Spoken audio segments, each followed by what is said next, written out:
কাকা কি করছে দেখে আসি দেন। কাকা কি করছে এখানে? কি করবো, কফি ভরে যাচ্ছি, কফি লাগিয়েছি, বেগুন লাগিয়েছি। কফি তো দেখতে ভালোই লাগছে। পালং করে গেছে। পালং কেন? ও কাকা বললেন না, এই আমার পাশে বৌদি আছে, বৌদিদের দুটো মুরগি আছে। হ্যাঁ, এই মুরগিকে আমার পালং করে সব মুছে খেয়ে নিয়েছে। তো আপনারা দেখতে পাচ্ছেন যে আমি একটু পালং লাগিয়েছি, তো পালংটা মুরগিতে খেয়ে নিয়েছে। তো আমার মাথাটা ধরে যাচ্ছে, হ্যাঁ, পালংটা খাওয়ার জন্য মাথাটাও ধরে যাচ্ছে।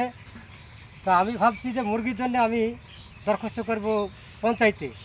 তো পঞ্চায়েতে যদি কোনো ফলাফল বা মেম্বারে যদি ফলাফল কিছু না করে, তবে আমি থানায় উঠবো আমি মুরগির জন্যে। আপনি তো কমপ্লেন করবে বলছেন, তো দেশের মেম্বার প্রধানকে জানিয়েছেন? না, আমি কাউকে এখনো জানাইনি, তো জানাবো। আগে দেখি আমার বৌদিরা কী করছে, মুরগি ঢেকে রাখে তো রাখবে, নাহলে আমি কিন্তু মুরগি সমেত ধরে নিয়ে আমি থানায় নিয়ে চলে যাব। তাহলে থানায় কি বলছে জানেন?